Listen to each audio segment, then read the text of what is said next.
यस्ता खालका कुरामा हामी अल्झिनु पर्ने हो र त्यो त दर्शकले दिने कुरा हो। दर्शकले चाहेको खण्डमा महानायक पनि दिन सक्छन्। त्यो महानायक दिइसकेपछि दर्शकले दिएको कुरा त्यो महानायक प्राप्त गर्ने अथवा नायक प्राप्त गर्नेले स्वीकार पनि सक्छन्, नस्वीकार पनि सक्छन्। त्यो उहाँको राइट्सको कुरा हो। मुलुक लुटिँदाखेरि हामी नबोल्ने अनि सामान्य कुराहरू चाहिँ नलेज नराख्ने अनि नेपाली अब त्यही हो, नेपाल सरकारले पनि हामीलाई हेप्छ होइन, यी मुलाहरू कामै नलाग्ने होइन, ताल बेतालमा बेसुरमा उफ्रेका छ, कराएको छ, मान्छेको दिमाग खाएको छ। मैले एउटा फिल्म खेल्छु, अब भोलि मलाई त्यो खालको फिल्म आउँछ भने म सुट हुन्छ भने चाहिँ त्यस्तालाई मात्रै त्यो चिन्ता पर्ने हो क्या, राय समाल जस्तालाई होइन। त्यो त हो उहाँको हार्दिकता, उहाँको त्यही हो त महानता। त्यस कारण आज लाखौँ लाख दर्शकहरू राय समालपछि चाहिँ आज कसैले केही प्रश्न चिन्ह खडा गर्दाखेरि त्यसको प्रतिवादमा होइन पुरै खनिनु भएको छ त।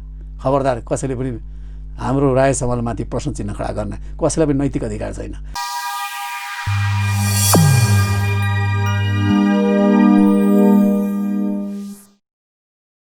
नमस्कार, सूत्र टिभीको सूत्र विशेषमा तपाईलाई हार्दिक स्वागत छ।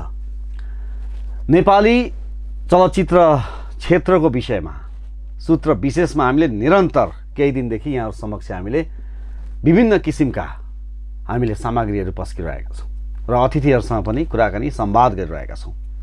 आजको सूत्र विशेषमा राजेश हमालसँग सँगै नायकको भूमिकामा अभिनय गरेका जस्तो कि 10 गजा, क्रान्ति, माया बसेछ यस्ता चलचित्रमा सँगै नायकको भूमिकामा अभिनय गरेका राजेश हमाल सँगसँगै र विशेषतः देशभक्तिमा आधारित, देशभक्तिमा ओतप्रोत भएका नेपाली चलचित्रहरूमा विशेषतः आफ्नो अभिनयलाई निरन्तरता दिँदै आएका आज त्यस्ता नायक, त्यस्ता कलाकारसँग आज हामी सूत्र विशेषमा हामी विशेष बहस गर्नेछौँ र उहाँ हुनुहुन्छ कलाकार नायक नवल खड्का।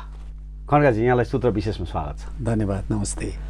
खड्काजी, अहिले तपाईँले मैले अहिले जस्तो केही चलचित्रको नाम लिएँ नि, क्रान्ति, 10 गजा, माया बसेछ, अरू पनि छन् जस्तो भीमदत्त छ तपाईँको होइन, अरू चलचित्र पनि छन् र तपाईँको जति पनि चलचित्र हामीले हेर्छौँ प्रायः गरिकन देशभक्तिकै भावनाले ओतप्रोत हुन्छ कथावस्तु। हजुर।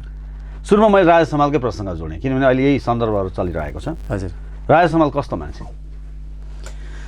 राजेश हमाल अत्यन्तै मिलनसार होइन, अत्यन्तै बौद्धिक मान्छे, बौद्धिक लेभलको मान्छे र हरेक मान्छेहरूलाई समान दृष्टिकोण, उहाँले चाहिँ भेदभाव, ठुलो सानो, निच उपर भनेर कहिले पनि भेदभाव नगर्ने मान्छे र सधैँभरि चलचित्र क्षेत्रलाई चलायमान बनाउने अथवा यो चलचित्रलाई फराकिलो बनाउने, यो चलचित्रमा कसरी चाहिँ हाम्रा प्राविधिकहरू, कलाकारहरू, विभिन्न खालका जति पनि यहाँका चाहिँ अब उत्पादनहरू, प्रोडक्टहरू हुन्, तिनलाई कसरी चाहिँ धेरैभन्दा धेरै चाहिँ बनाउने र चलचित्र धेरैभन्दा धेरै कसरी निर्माण गर्न सकिन्छ र त्यो धेरै चलचित्रहरू बनिसकेपछि त्यसबाट चाहिँ प्रतिस्पर्धा हुन्छ र गुणस्तरीय फिल्महरू बन्न थाल्छ भन्ने दृष्टिकोणबाट अभिप्रेत भएर निरन्तर त्यो सोच चाहिँ राजेश हमालमा प्राय गरिकन भइ नै रहन्छ त्यो चलचित्र। किनभने उहाँको व्यवहारले त्यो देखाउँछ क्या, उहाँले जुन खालका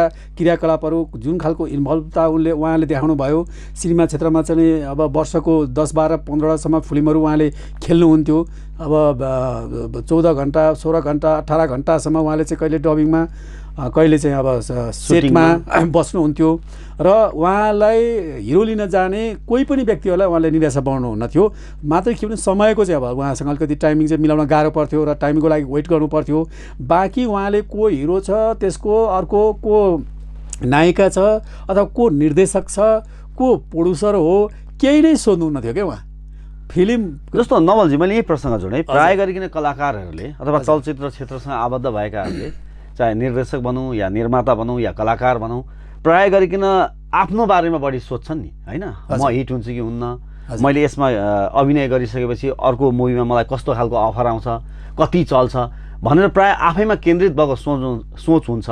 राजेश हमाल चाहिँ समग्र इन्डस्ट्रीलाई कसरी हाँक्ने, कसरी डोर्याउने, नेपाली चलचित्र क्षेत्रको यो जुन इन्डस्ट्री छ, नेपाल फिल्म इन्डस्ट्री, यसलाई कसरी मजबुत बनाउने भन्ने त्यो विषयमा पनि सोच्ने व्यक्ति हो राजेश हमाल। उहाँ सोच्ने मान्छे नभए चाहिँ अहिले जसरी वर्षमा एउटा मात्रै फिल्म खेल्छु अरू फिल्म खेल्दिनँ भन्ने खालको जुन समय परिस्थितिसम्म ल्याइ पुर्याउने उहाँको योगदान रह्यो र त्यतिखेर उहाँले जति फिल्महरू खेल्नुभयो जुन रूपले उहाँले चाहिँ त्यो समयमा उहाँले आफ्नो दिन रात नभनिकन जसरी खट्नुभयो र त्यो सम्पूर्ण निर्माताहरूलाई विभिन्न प्राविधिकहरूलाई त्यतिखेर चाहिँ अब धेरैभन्दा धेरै उत्पादन पनि भइयो होइन र अहिले जसले गर्दाखेरि एउटा चलचित्र उद्योग चाहिँ एउटा फराकिलो बन्न सकेको छ नभए भोलि हिजोको दिनमा त त्योभन्दा अगाडिसम्म त 2-4वटा फिल्म त बन्दै थियो नि मुस्किलले तर उहाँ आइसकेपछि जुन सङ्ख्या पनि सालदेखि निरन्तर हुनुहुन्छ नि यो क्षेत्रमा म छु भनेपछि त आजको जुन अवस्था आएको छ त्यसमा ठुलो योगदान छ राय समालको।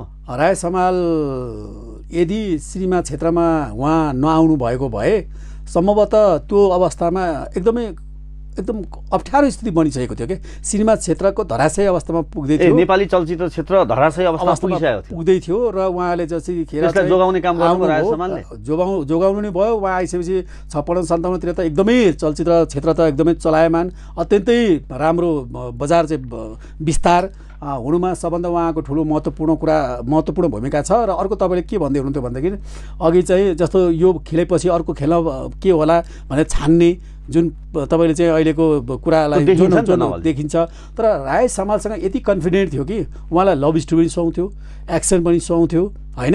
उहाँ जुनै विषयमा पनि उहाँ पोख्त हुनुहुन्थ्यो र उहाँलाई जहाँ पनि सुरु गर्थ्यो। अब तपाईँको युग युगसम्म हेर्नुहोस् उहाँले खेलेका देउताहरू हेर्नुहोस् फिल्म लभ स्टोरी देशभक्तिपूर्ण चलचित्र हेर्नुहोस् के अरे तपाईँको चाहिँ 10 गजा हेर्नुहोस् मैले बनाएको चलचित्रमा होइन देशभक्तिपूर्ण त्यसमा म पनि छु मैले बनाएको फिल्म हो त्यसमा हेर्नुहोस् उहाँले देशभक्तिपूर्ण भाषा के अरे संवादहरू कसरी बोल्नुभएको छ अभिनय कसरी गर्नुभएको छ बसन्तीहरू जस्ता चलचित्रहरू होइन यस्ता सेतो बाघहरू उहाँले हरेक प्रकारको चलचित्रमा उहाँ चाहिँ फिट हुनुहुन्थ्यो। त्यस कारणले उहाँले कुनै यो खेलेपछि मलाई अर्को अफर आउँछ कि आउँदैन भन्ने कुरा उहाँलाई सोच्नै परेन कि अहिलेको चाहिँ अब कति कलाकारहरूलाई यो विषयमा सुहाउँछ कि सुहाउँदैन अथवा म फिट हुन्छ हुन्न।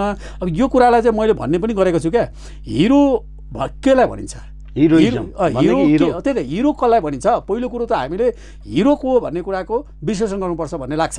म त्यसलाई मेरो आफ्नो मलाई लागेको कुरा म भन्न तपाईँलाई सेयर गर्न चाहन्छु दर्शकलाई भन्न चाहन्छु HERO हिरो यो भनेको के हो भने याच भनेको हेल्थ उसको बडी सङ्गठित हुनु पर्यो फिजिकल त्यतिकै सशक्त हुनु पर्यो परैबाट हेर्दाखेरि त्यसको आकर्षण 50जना मान्छेको बिचमा उभिएर ऊ चाहिँ हिरो है भनेर मान्छेले परैबाट चिन्न सक्नु पर्यो क्या हिरोनी ऊ त है भन्दा परैबाट चिन्न सक्नु पर्यो त्यो हेल्थ त्यो खालको चाहियो उसको एक्टिभ मतलब बडी होइन ह्यान्डसम त्यो खालको एउटा चाहिँ हेल्थ त्यस्तो खालको चाहियो भन्ने कुरा हो एउटा याचको हो। अनि HE भनेको एजुकेटेड शिक्षित हुनु पर्यो।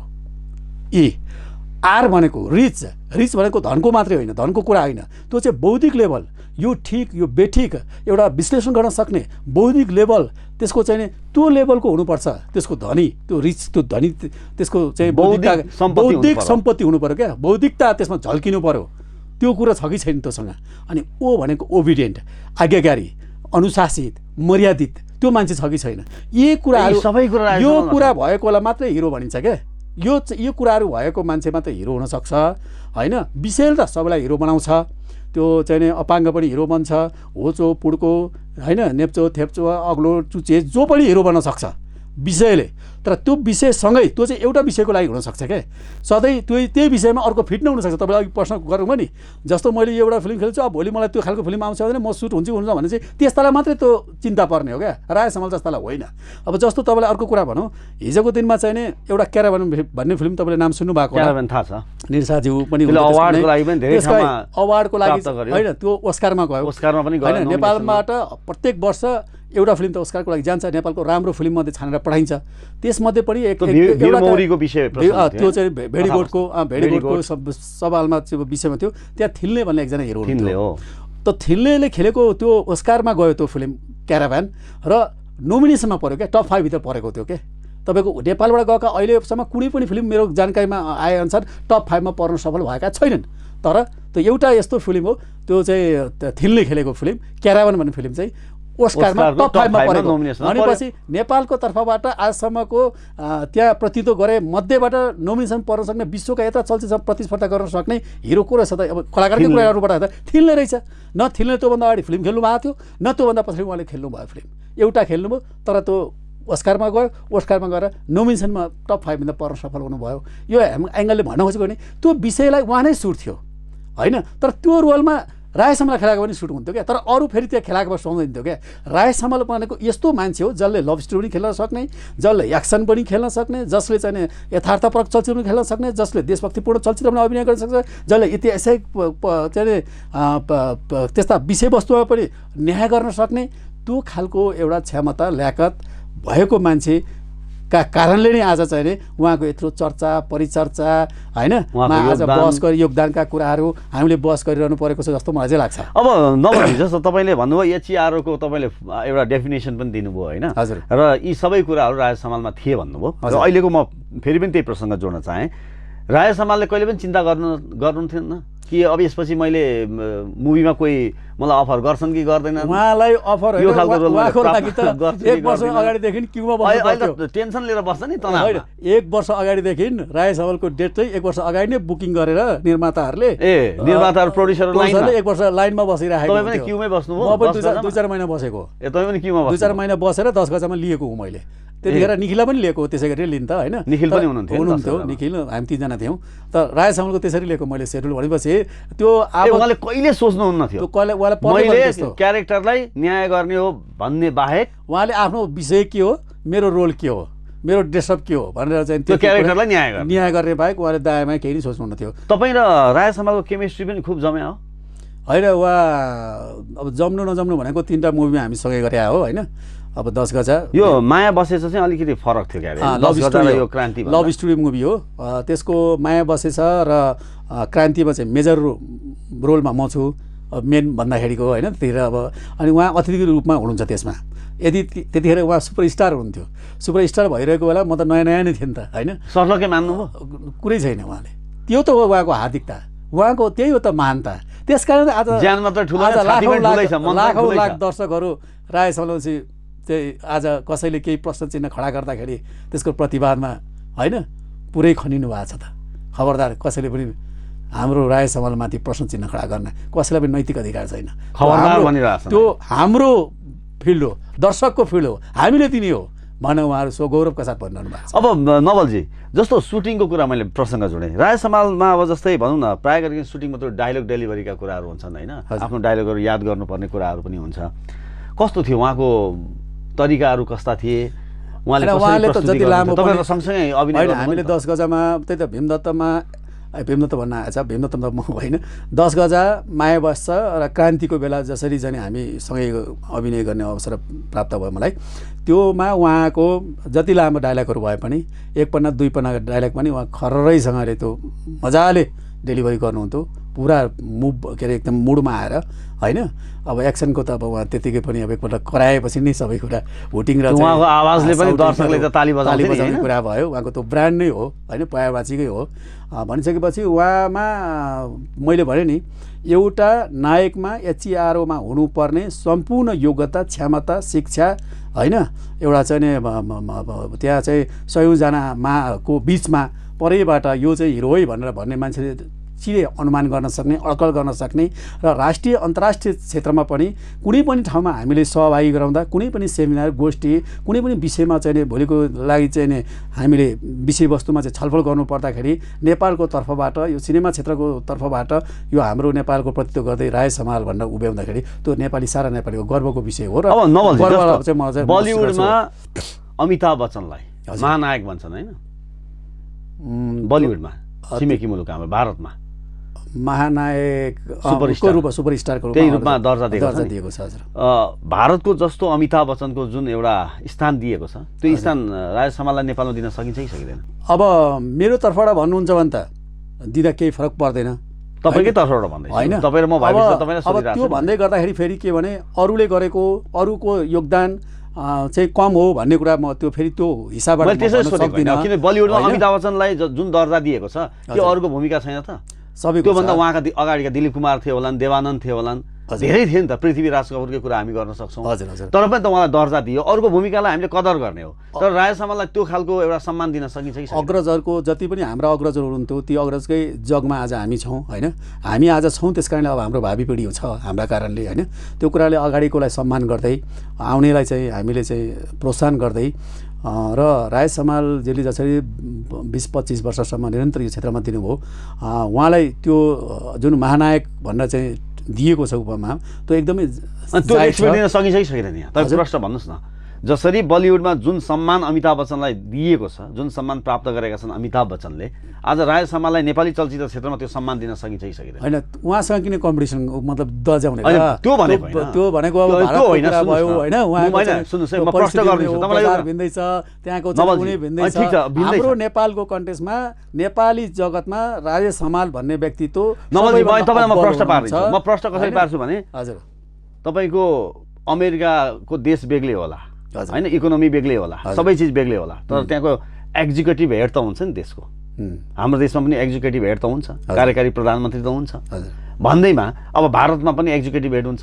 प्रधानमन्त्री हुन्छ चीनको कुरा गर्ने भने राष्ट्रपति हुन्छ एक्जिक्युटिभ पावर उहाँसँग हुन्छ भनेको मतलब त्यो उहाँको त्यहाँको इन्डस्ट्री जस्तै यहाँको पनि इन्डस्ट्री छ हलिउड अर्को इन्डस्ट्री होला फिल्म नगरी होइन भने जस्तै हामीले त्यो लेभलको सम्मान दिन सक्दैनौँ आज राजेश हमाललाई सकिन्छ एकदम छाती खोलेर दिन सकिँदैन सकिन्छ त्यसमा कुनै हामीले डाउट मान्नु मैले त्यत्रो त्यो मैले एचइआरको फुलमा मैले भनिरहँदा त्यो गर्नु पर्यो क्या कोसँग छ त्यो क्षमता त्यो हैसियत त्यो ल्याक मलाई के पनि सम्झना आउँछ भन्ने कुरा त हामीले चाहिँ आफूले जो चलचित्र क्षेत्रमा हामी लागि परेका जति पनि सिनेमा क्षेत्रमा म पनि नायक हो होइन म जस्तै अरू धेरै नायकहरू हुनुहुन्छ त्यो सबै कुराले युक्त भएको हामी कति छौँ र त्यो कुरामा अनि हामी दावा गर्न सक्छौँ कि सक्दैनौँ होइन हामी नायकै कति हौँ कि होइन भन्ने कुरा पहिलो प्रश्न कुरो अनि नायक पनि महानायक हुनको निम्ति त झन् कति योग्यता क्षमता चाहिन्छ भन्ने कुराको त आफूले पनि त सो मूल्याङ्कन गर्नु पर्यो मैले यो कहाँ सम्झिरहेको छु भने नि नवलजी जस्तो हलिउडमा एउटा विशेष धार हुन्छ हजुर हलिउडको मुभी र बलिउडको मुभीको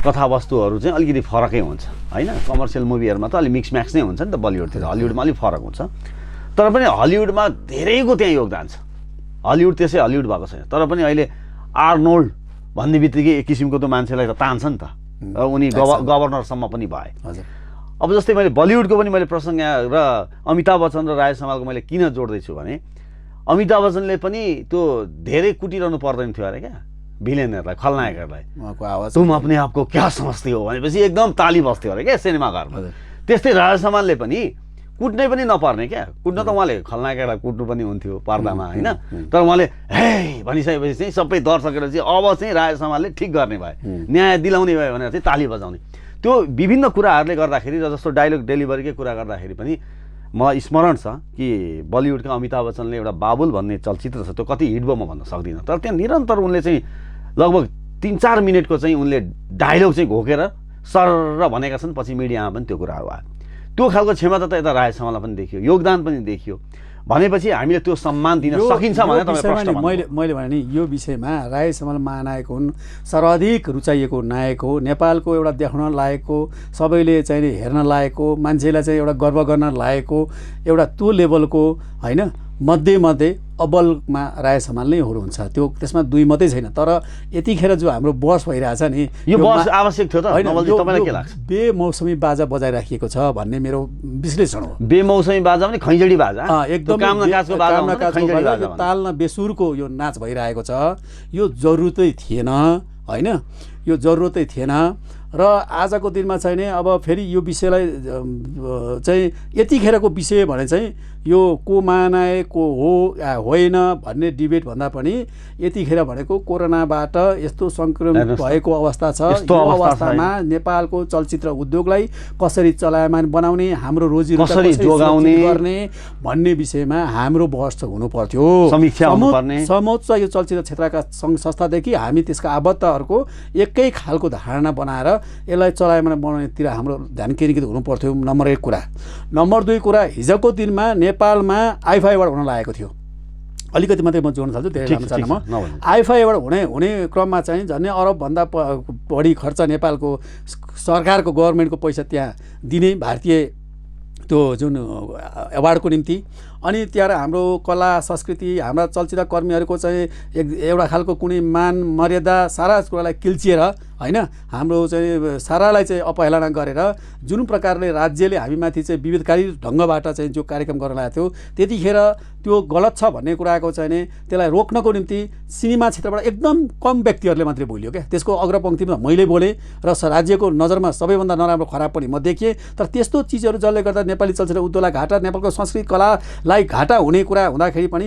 नेपालको चलचित्र क्षेत्रको मान्छे यत्रो बहस गर्ने मान्छेहरू कसैले बहस गर्नु भएन। मेरो चिन्ता क्या त्यस्ता कुरामा बोल्नु पर्थ्यो। आजको दिनमा एमसिसी जस्तो राष्ट्रघाती चाहिँ नि एउटा आउँदैछ भन्न चाहिँ एक थरीहरूले भनिरहेको छन्, जसले गर्दा नेपालको चाहिँ स्वतन्त्रता, कलाकारले बोल्नुपर्छ, स्वतन्त्रता, राष्ट्रियता, स्वाधीनता जब देशै होइन देशै रहँदैन भने कलाकारले बोल्नुपर्छ। बोल्न चाहदैन नि अहिले नायक यस्ता कुरामा बोल्न चाहदैन नि, यस्ता खालका कुरामा हामी अल्झिनु पर्ने हो र त्यो त दर्शकले दिने कुरा हो। दर्शकले चाहेको खण्डमा महानायक पनि दिन सक्छन्। त्यो महानायक दिइसकेपछि दर्शकले दिएको कुरा त्यो महानायक प्राप्त गर्ने अथवा नायक प्राप्त गर्नेले स्वीकार पनि सक्छन्, नस्वीकार पनि सक्छन्। त्यो उहाँको राइट्सको कुरा हो होइन। जस्तो मैले एउटा सानो कुरा यसमै जोडेँ, त्यो अरू म एमसिसीमा फेरि पनि जान्छु।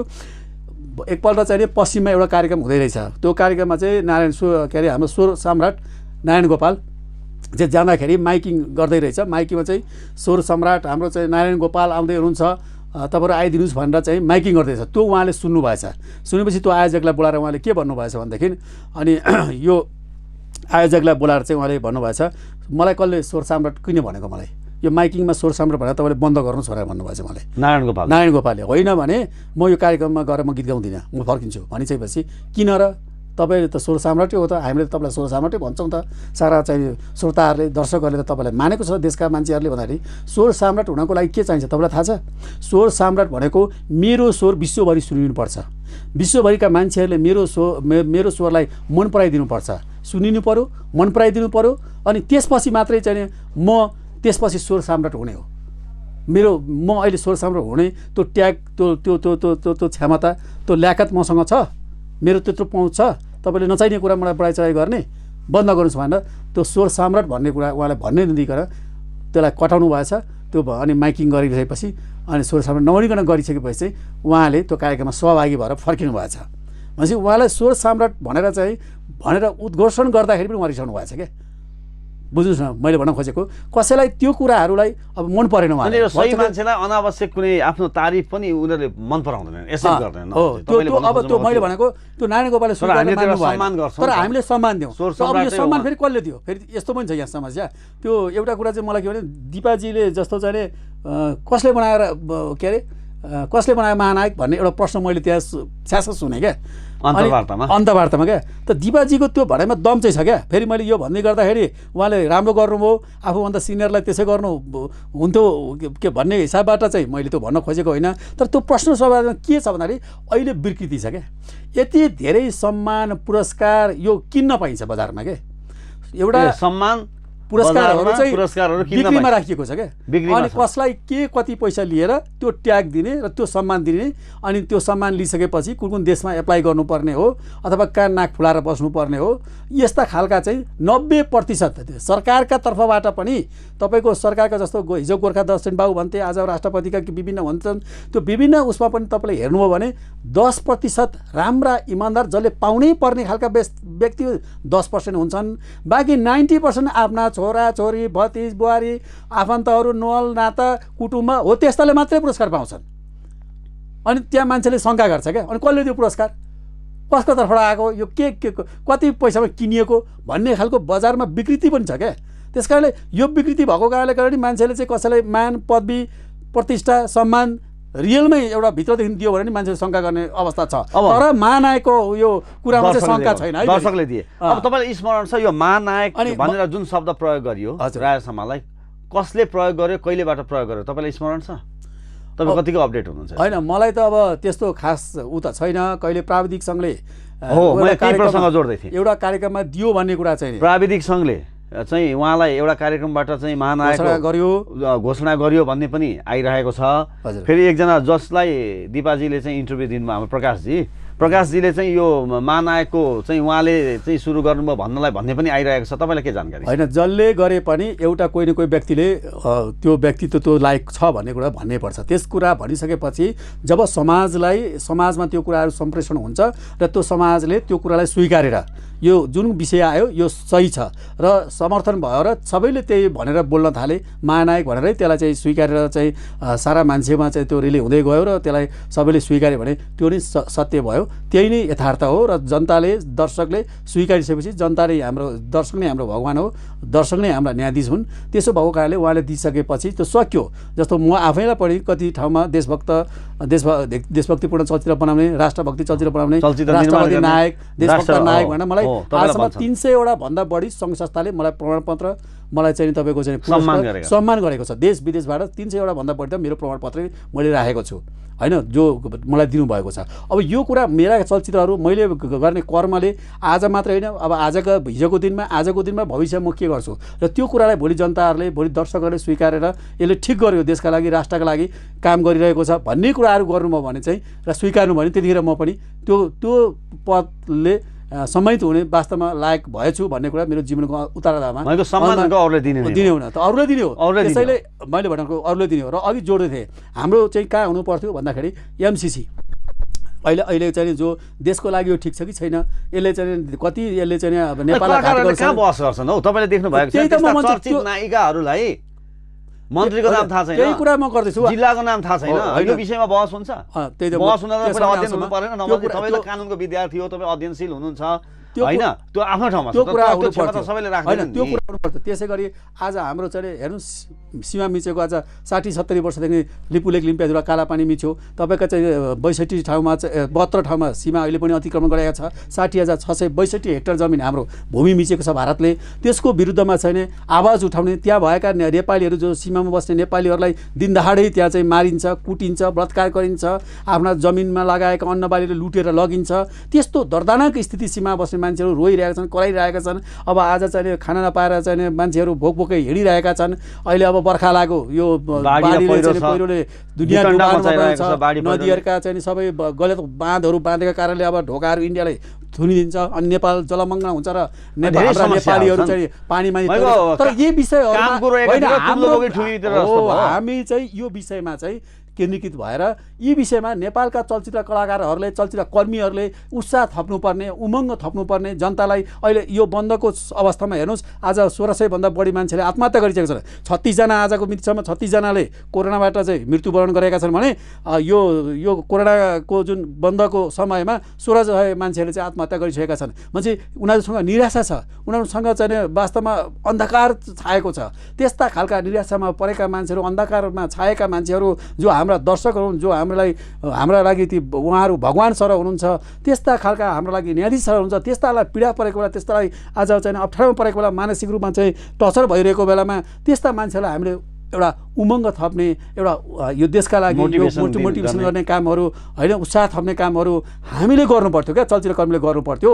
तर त्यस्ता कुरामा देश लुटिरहँदाखेरि, मुलुक लुटिरहँदाखेरि हामी नबोल्ने अनि सामान्य कुराहरू चाहिँ नलेज नराख्ने अनि नेपाली अब त्यही हो, नेपाल सरकारले पनि हामीलाई हेप्छ होइन, यी मुलाहरू कामै नलाग्ने, यिनीहरूसँग केही दुई पैसाको बुद्धि छैन भनेर हामीलाई चाहिँ एउटा दुराले गल्ती गर्दा एउटाले बिराउने शाखा पिराउने भने जस्तो एका दुईले चाहिँ अब काहीँ गल्ती सबै त्यस्ता पनि छैनन्, सबैका त्यस्ता। तर एक दुईजना प्रतिनिधि पात्रलाई हेरेर पनि कतिपयले मूल्याङ्कन गरिदिन्छ क्या। समस्या त्यो गर्दाखेरि हामीलाई समस्या भयो नि त, चलचित्र उद्योगलाई समस्या भन्न खोजेको, समग्र इन्डस्ट्रीलाई घाटा भयो नि त।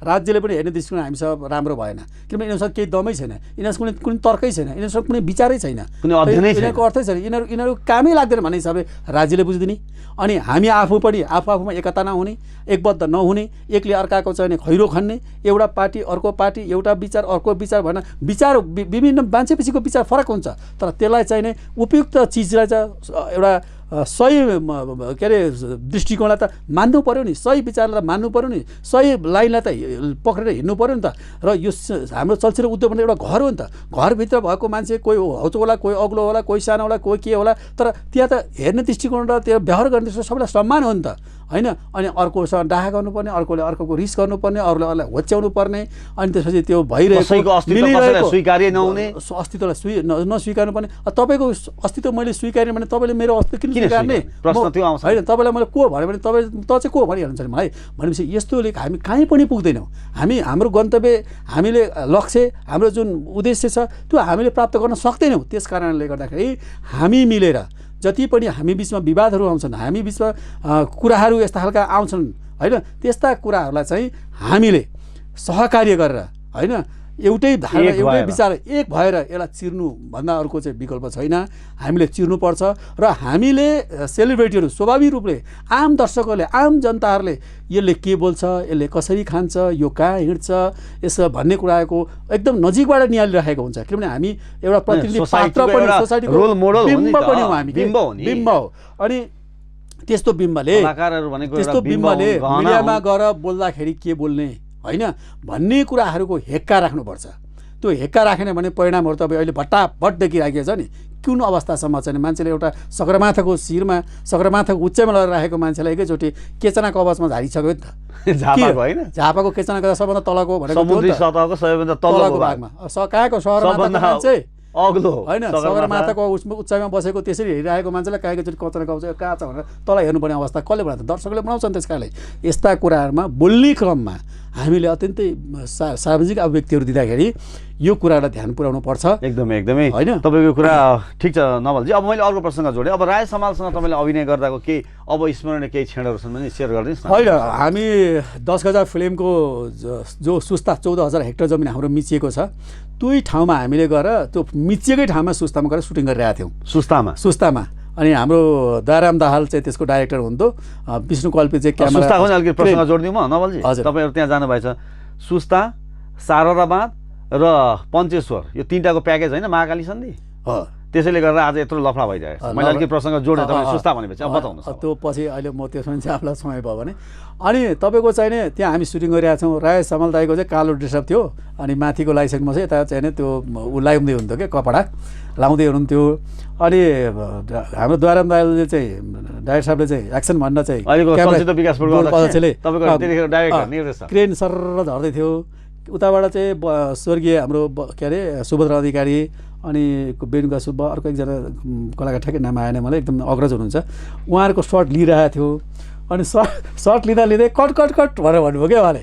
अनि के भयो भनेर उसले चाहिँ क्यामेरा मान्छे उतार्दा पुरै डाइरेक्टर र कटकट भन्नुभयो। के अरे कटकट भन्दाखेरि त उतार्दा पुरै फ्रेममा त एसएसबीहरू पुरै गन लिएर वरिपरि हामीलाई घेरे। भारतका एसएसबीहरूले वरिपरि घेरिरहेको। राजेश दाइ र म चाहिँ यसरी तपाईँ र म जस्तै तपाईँ सुटिङमा हुनुहुन्छ? सुटिङमा होइन, उहाँ चाहिँ कपडा लगाइराख्नु भएको थियो, राजेश समाल दाइ चाहिँ कपडा लगाइराख्नु भएको थियो, म राजेश दाइसँग गफ गरेर बसिरहेको थिएँ क्या। अनि यतातिर फिल्डमा चाहिँ अलिकति अगाडि थियो, त्यहाँ चाहिँ त्यो सर्ट लिइरहेको थियो। अनि त्यो सर्टमा त पुरै भारतीय एसएसबीहरू चाहिँ गन तेर्साएर आयो कि वरिपरि घेरिसक्यो। पछाडिबाट आइरहेको छ। उताबाट किचनका अलिक पर किचन थियो, किचनका मान्छे नै रुँदै आउनु थाले। अनि त्यसपछि चाहिँ के भयो भन्दा के भयो रमलजी भन्नुभयो राय समाल दाइले। अनि म चाहिँ दयाराम दाल भएछ त स्पोर्टमा गएँ, अलिकति अगाडि गएर त्यहाँ चाहिँ के भयो के भइरहेको छ यहाँ किन भनेको। अनि त्यसपछि यहाँ सुटिङ गर्न सक्दैन, तपाईँहरू यहाँ जानुहोस् भनेर उनीहरूले भने। अनि मैले भने अनि यो त नेपालको जमिन हो नि होइन, हाम्रो आफ्नो जमिन हामीले सुटिङ गर्न नपाउने भनेर मैले प्रतिवाद गरेँ। गरेपछि दयारामजीले पनि के कुरा बोल्नुभयो होइन। अनि जमिन तुम्हारा है लेकिन शासन हाम्रा चल्ता है भनेर चाहिँ एसएसबीले भन्यो त्यहाँ। अनि भनिसकेपछि अनि यहाँ तपाईँहरू सुटिङ गर्न बल गर्नु भने तपाईँहरू फर्किन सक्नुहुन्न, तपाईँहरू जे पनि हुनसक्छ भन्ने हिसाबले पुरै धम्की दियो। र हामीले फेरि वरिपरि हेऱ्यौँ, पुरै हाई अलर्टमा चाहिँ वरिपरि गन तेर्साएर एसएसबीहरूले हाम्रो जमिनमा हाम्रो भूमिमा सुस्तामा होइन त यो सबै लाइभ राजेसम्मले हेरिराख्नु भएको छ। उहाँ पनि त्यही कपडा लाएर परेर हेरिरहनु भएको छ होइन। भनिसकेपछि अनि मैले भने ल कसरी हामी यहाँ तपाईँहरूले धपाउनुहुन्छ हेरौँ, यो हाम्रो भूमि हो, हाम्रो भूमिमा हामीले सुटिङ गर्न नपाउने तपाईँहरूको के, तपाईँहरूले कसले अधिकार दियो, तपाईँलाई यहाँ प्रश्न कसले अनुमति दियो भनेर म कड्किरहेको छु फेरि होइन। कड्किरहेको छु, पुरा त्यहाँ डिबेट भयो होइन, मान्छेहरू पुरा भेला हुनुभयो। त्यसपछि चाहिँ अब एसएसबीहरूले चाहिँ चारैतिर घेरा हालेर उता हाम्रा जुन किचनका अरू टेक्निसियनहरू पुरै रुवावासी अब गन देखाएर ताकेपछि के हुन्छ उनीहरूको, त्यो पनि भारतका एसएसबीहरूले सुरक्षा निकायले चाहिँ तेर्साएपछि के भयो होला हालत होइन। भनेपछि सबै रुवावासी हुन थाल्यो। अनि त्यहाँ अरू टेक्निसियनहरू मतलब त्यो स्पोर्ट भाइहरू रुन थालिसकेपछि माहौल एकदम बिग्रियो। यहाँ सुटिङ गर्न सक्दैन, नभए हामी अगाडि बढिसकै हान्छौँ भनेर तेर्सायो गन। तेर्साइसकेपछि अनि रायसम्मले मलाई बोलाउनु भयो। त्यसपछि नवलजी आउनुहोस् भन्नुभयो। अनि उहाँ भए ठाउँमा फेरि उहाँले ड्रेस लगाइसकेर बसिरहनु भएको थियो यस्तै कुर्सीमा। अनि नवलजी यहाँ सुटिङ नगरौँ, यो हाम्रो फिल्ममा चिटिङ भन्ने शब्द पनि हुन्छ होइन भन्नुभयो उहाँले मलाई क्या। राजेश समालले आफै भन्नुभयो चिटिङ भएको त्यहाँको परिस्थिति होइन, देखेर। त्यो त्यस्तै अर्को ठाउँमा गएर सुटिङ गरौँ, चिटिङ गरौँ, यो ठाउँको अर्को ठाउँमा गएर चिटिङ गरौँ भन्नुभयो उहाँले क्या। अनि चिटिङ गरेन पनि चिटिङ भन्ने शब्द पनि हुन्छ होइन भनेर राय साहबले भन्नुभयो क्या। अनि मलाई हाँस पनि उठ्यो क्या, त्यस्तो एउटा टेन्सनमा हुँदाखेरि पनि हाँस उठ्यो। अनि मैले चाहिँ अब हाम्रो सुरक्षा निकाय पनि त्यहाँ थियो, त्यो सुरक्षा निकाय केही बोल्न सकेको छैन, एकदम होपलेस छ होइन, पुरै निराशा छ हाम्रो प्रहरी दाजुभाइहरू चाहिँ। अनि ल हुन्छ अब त्यसै गरौँ भनेर चाहिँ हामी त्यसपछि त्यहाँबाट फर्किने निधो गऱ्यौँ। अनि फर्किने निधो गरेर अनि त्यसपछि हामी आयौँ। आइसकेपछि तपाईँको चाहिँ त्यो त्रिवेणी भन्ने ठाउँमा चाहिँ हामी त्यो रात त्यहाँ बस्यौँ। अनि त्रिवेणी भन्ने ठाउँमा बस्दाखेरि रातभरि 15-20 जनाभन्दा बढी नेपालीहरूले सुरक्षा दिनुभयो कि राति नै आएर भारतीयहरूले वारी नदीतिर आएर हान्छन् मार्छन् हामीलाई भनेर त्यो खालको सुरक्षा। अनि नेपालको सुरक्षा निकायले मैले भने किन तपाईँहरू त केही बोल्नु भएन, त्यत्रो उनीहरूले हामीलाई आएर चाहिँ सिधै गन तेर्साए होइन, हामी त्यत्रो धावा बोलेर गए, तर तपाईँहरू त केही बोल्नु भएन नि त भनेर नेपालको सुरक्षा निकायलाई पनि मैले सोधेँ। अनि उहाँले एउटा इन्सपेक्टर हुनुहुन्थ्यो, इन्सपेक्टर चाहिँ के भन्नु भने पशुपतिनाथले रक्षा गर्नु सर भन्नुभयो। उहाँले त्यहाँभन्दा केही बोल्नु भएन, उहाँको एकदम होपलेस। अनि हाम्रो सुरक्षा निकायको मनोबल क्या त्यस्तो खालको बिम्बित थियो क्या, दया लागेको। मैले के भन्ने होइन, जीवनको एउटा छायाङ्कनको क्रममा अब स्मरणीय क्षण नै हो, त्यो क्षणै हो नि। अब त्यस्तो स्थितिमा राजसमाले अब चिटिङ सर्ट भए पनि चिटिङ भन्ने पनि हुन्छ होइन चलचित्र क्षेत्रमा भन्ने भन्नुभयो क्या उहाँले, मिठो शब्द के एउटै शब्दमा सबै पुग्ने गरी।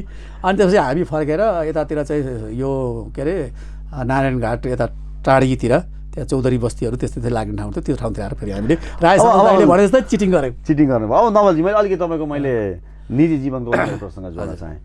तपाईँले जसरी चलचित्रमा एउटा क्षेत्रमा एउटा क्रान्तिको कुरा गर्नुहुन्छ, देशको राष्ट्रियताको कुराहरू जोड्नुहुन्छ नि, हजुर तपाईँले आफ्नो निजी जीवनमा पनि अलिकति क्रान्ति गर्नुभएको छ होइन, अन्तर्जातीय विवादहरू हो। मैले चाहिँ अब म चुनौतीहरू पनि आए, म च्यालेन्जेसहरू पनि आए, त्यसलाई फेस गर्नु पनि तपाईँले होइन। म एउटा छेत्रीको छोरा होइन, अब एउटा मङ्गोलियन मूलको केटी बिहा गर्दाखेरि त्यो अलिकति अप्ठ्यारै थियो, किनभने हाम्रो फ्यामिलीमा त्यस्तो खालको अरूले गर्नु पनि भएको थिएन। अनि मैले चाहिँ अब त्यसलाई अब हाम्रो माया प्रेम भयो, अब त्यसलाई मैले अलरेडी म्यारिड पनि हुनुहुन्थ्यो तर डिभोर्स भइसक्यो, डिभोर्स सम्बन्ध विच्छेद भइसकेको थियो। उहाँ एकल हुनुहुन्थ्यो, एकल महिला हुनुहुन्थ्यो। अनि अब उहाँको केही चिनिसकेपछि बुझिसकेपछि उहाँलाई मलाई ठिक लाग्यो होइन। अनि म आफैले प्रेम प्रस्ताव राखेँ, उहाँले मान्नु मैले गरेको थिएँ, उहाँले मान्नु भएको थिएन।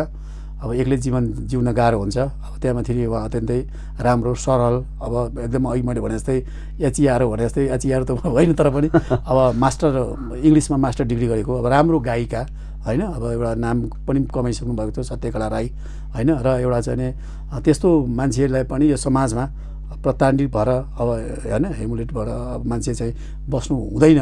यस्तो कुराहरू हामी परिवर्तन भन्छौँ, अरूले परिवर्तन गरिदियो भने चाहन्छौँ, तर त्यो परिवर्तन आफै गर्न चाहिँ तयार हुँदैन क्या। त्यसैले यस्तो परिवर्तनका कुराहरू गर्ने, हामी चाहिँ राष्ट्रियता कुरा गर्ने, समाज रूपान्तरणको कुरा गर्ने, अनि आफै चाहिँ त्यस्तो कुरा तर्केर हिँड्नेपछि त यो त काम लागेन। त्यसैले यसको सुरुवात हामी आफैबाट गर्नुपर्छ भन्ने पनि लाग्यो मलाई। चुनौती त धेरै आए त्यति बेला, चुनौती भन्नाले अब फेस गरेका कुराहरू पनि त्यति बेला होइन। अब आए त्यस्ता चुनौतीहरू अब सामान्य लाग्छ मलाई त। अब म किनभने यस्ता 10 गजा फिल्महरू जस्तोसँग जुन्ने मान्छे, अहिले सीमानामा काँटातार बार लाउनुपर्छ, नेपालको सबै भूमिलाई चाहिँ नियमन गरेर चाहिँ सीमानामा काँटातार बार लाउनुपर्छ, त्यसको अधिकार दियोस्, हामीलाई दियोस्, हामी लाउँछौँ भनेर हिँडिरहेका छौँ होइन। त्यसपछि अहिले तपाईँको सीमानामा काँटातार भन्ने हामीले चाहिँ सर्वोच्च अदालतमा यो बन्दकै बेलायमै गरेर सर्वोच्चमा हामीले रिट दायर गरेका छौँ।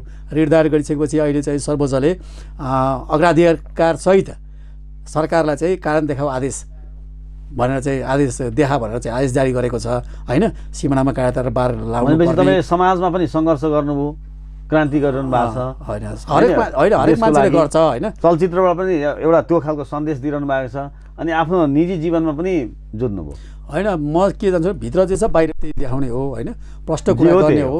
जे त्यो बाहिर एउटा कुरा भित्र एउटा कुरा, मनमा एउटा कुरा राख्दिनँ मैले।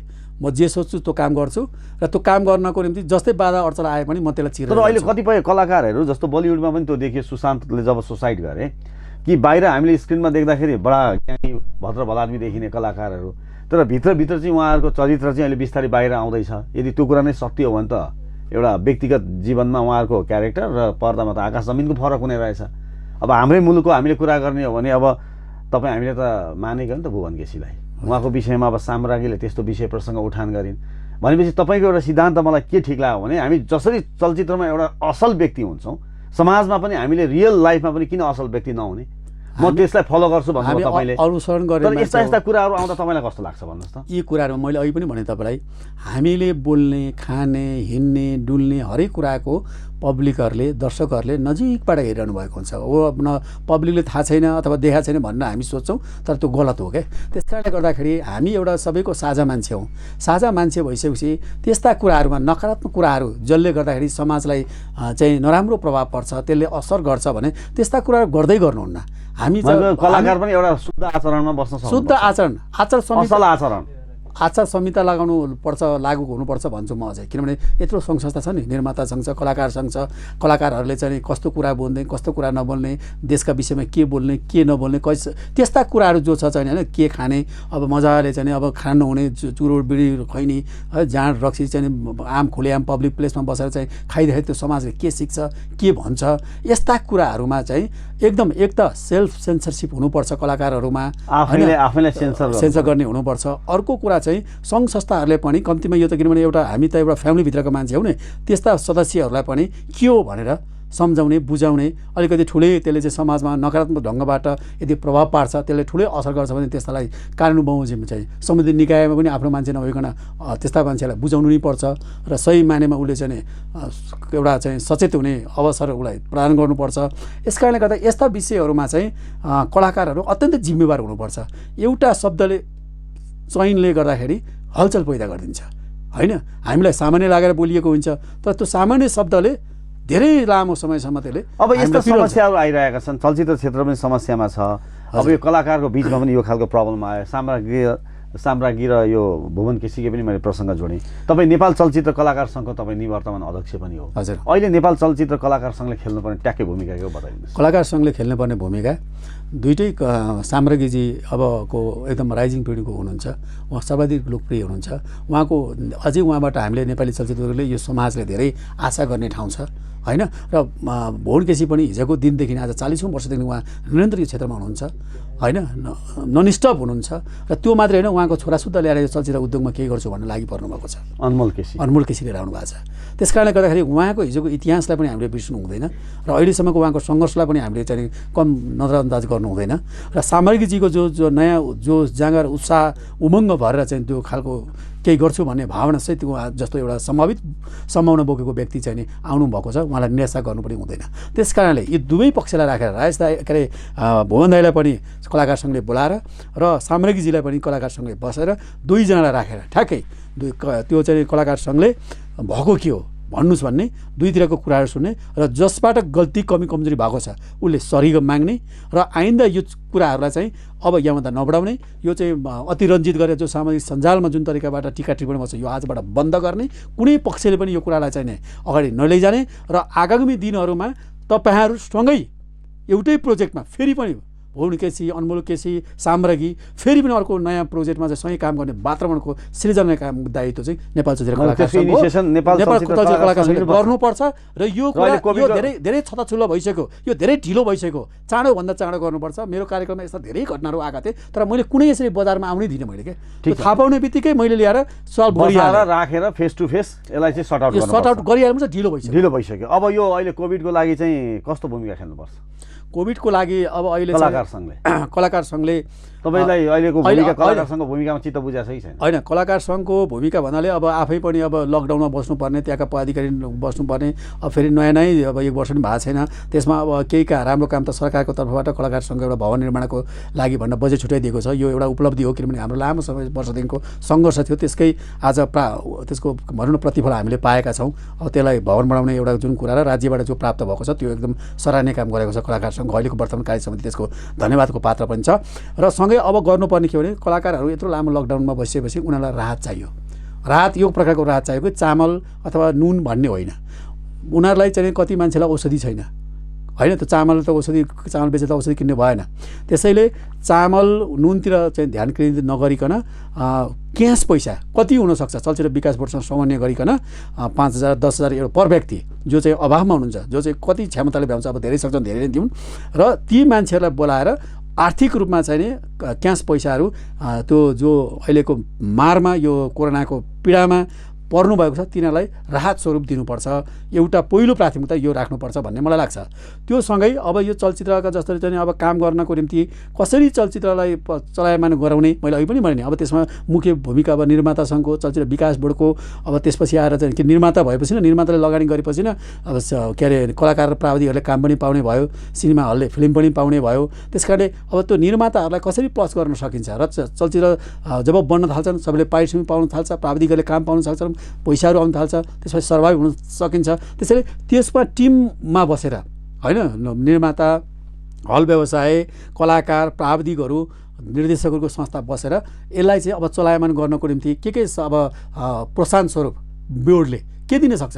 अब चल्न लागेका फिल्महरूलाई कतिसम्म पैसा दिएर चलाउने हो, किनभने अब हलमा त तपाईँको अब चल्दाखेरि पनि 2-3 महिना 4 महिना पछि त चल्ला कम्ती पनि, त्यो चल्दाखेरिको अवस्थामा त अब फेरि पनि सामाजिक दूरी मेन्टेन गर्नु पऱ्यो, हलमा पनि सबै मान्छेमा सिटमा राख्नु मिलेन। त्यस कारणले गर्दा त्यो छोड्दाखेरि अब भोलि 50% छोड्नुपर्ने हुन्छ अथवा 30% मात्रै अडियन्सलाई राख्नुपर्ने हुन्छ हलमा, बाँकी पैसा चाहिँ कम्तीमा कसरी बेर दिने, कम्तीमा त्यो प्रोत्साहन स्वरूप भनेर चलचित्र विकास बोर्डको तर्फबाट राज्यले त्यसलाई केही अनुदान दिनुपर्छ। सिनेमा अब सुटिङमा जानेहरूलाई पनि चाहिँ अब इन्सुरेन्सको गरिदिने हो कि होइन, अब थोरै प्रोत्साहन स्वरूप यस्ता कुराहरूमा चाहिँ बसेर डिबेट गर्ने चाहिँ यहाँनिर हो क्या मैले भन्न खोजेको।